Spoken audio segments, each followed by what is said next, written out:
Rồi sẽ thấy giả ngân hàng rồi các kiểu. Ủa không sang rồi. Đúng là trên cái tờ quảng cáo là một đầm mà sự thật là một nẻo.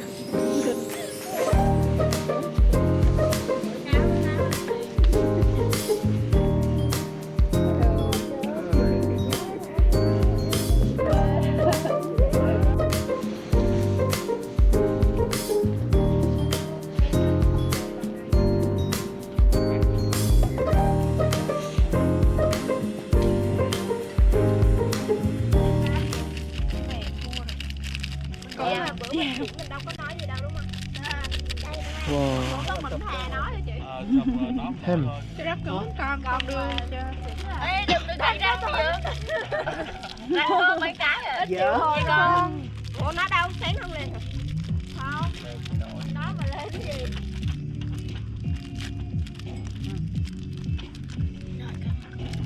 Con xé ra cho em một ăn chơi cho chị Hải. Đây. Cảm ơn chị. You want to try? Yeah. Small one. Ê, mấy camera rồi đâu xong mình giao hàng cho bạn rồi bạn bỏ cuộc cái vlog của mình rồi. Bạn Linh ơi, bạn Huyền Giò. Giò. Lụa. Giò rụa. Chán thiệt chứ. Chả lụa. Rồi sáng nay bạn cũng không quay clip rồi đừng bắt mình beo gì ở đây hết. Yeah. Sếp, chả đây ngon mà tại vì nó làm nóng gì đó luôn á. Cái em biến cô cái này chả có ớt xanh. 이거를 이렇게 써주셨어요. Tiêu. Cay quá bà con ơi. Cắn nhầm cục tiêu rồi đúng không? Ớt xanh rồi. Cho em cũng nhỏ thôi. Cái này vừa có ớt và chả này ngon đúng không?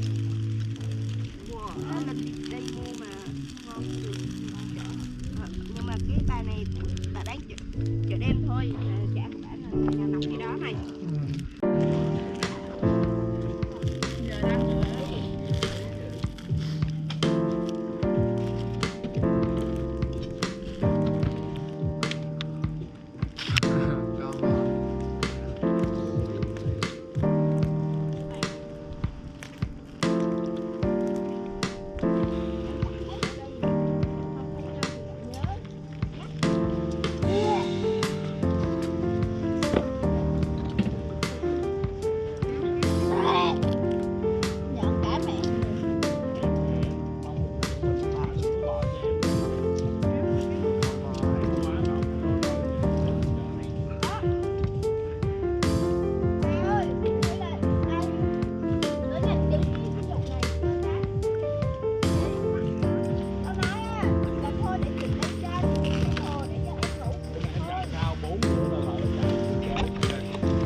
No.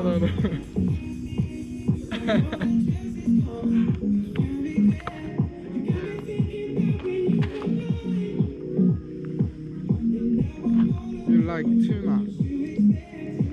You like tuna? Have you ever been to try this one? No?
Cà phê đen này không có đường, anh đọc lên thật không?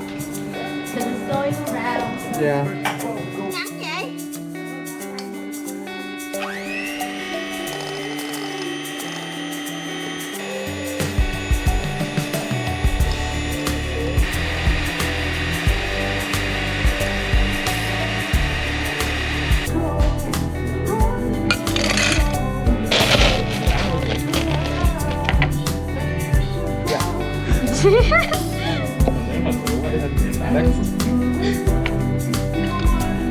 Cho nhiều sữa ít lá rồi chị. Thường thêm đá thì cái này nó không lên, phải cho nó lên hết chặt luôn mà. Fake it, more ice, more ice. Mò. Đâu rồi. Wow. Start. Okay, Start. start.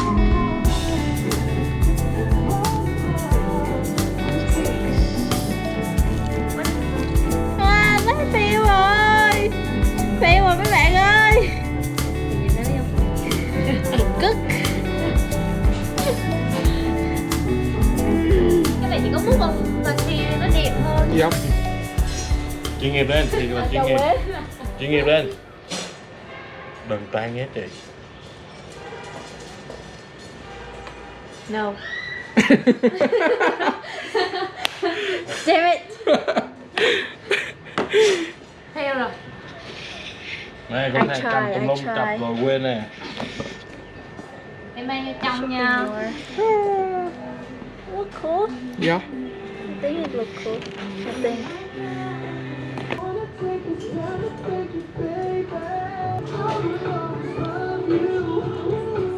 Mix. Mix it.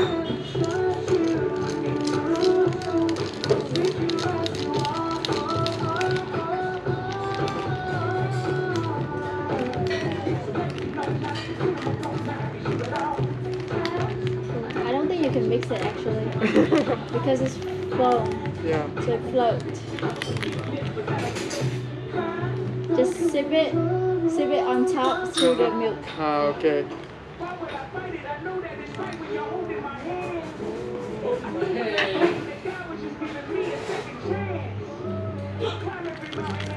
It really tastes 달고나. What does it taste like? 달고나 is called Korean 달고나 coffee. It's really like 달고나. Say it in Korean. 이거 진짜 달고나 맛이 나요. 그래서 이거 되게 신기한데? 이거 진짜 맛있어요.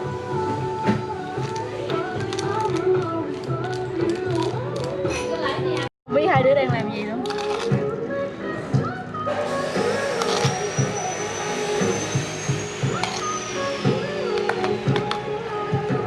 Fire show.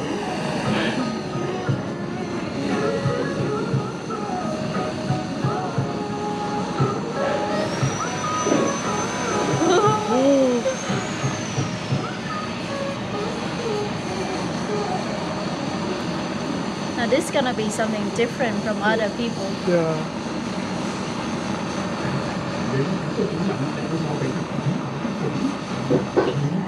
Is that enough? A little bit more. Okay, that's Yeah. good. Wow. Okay. Yeah.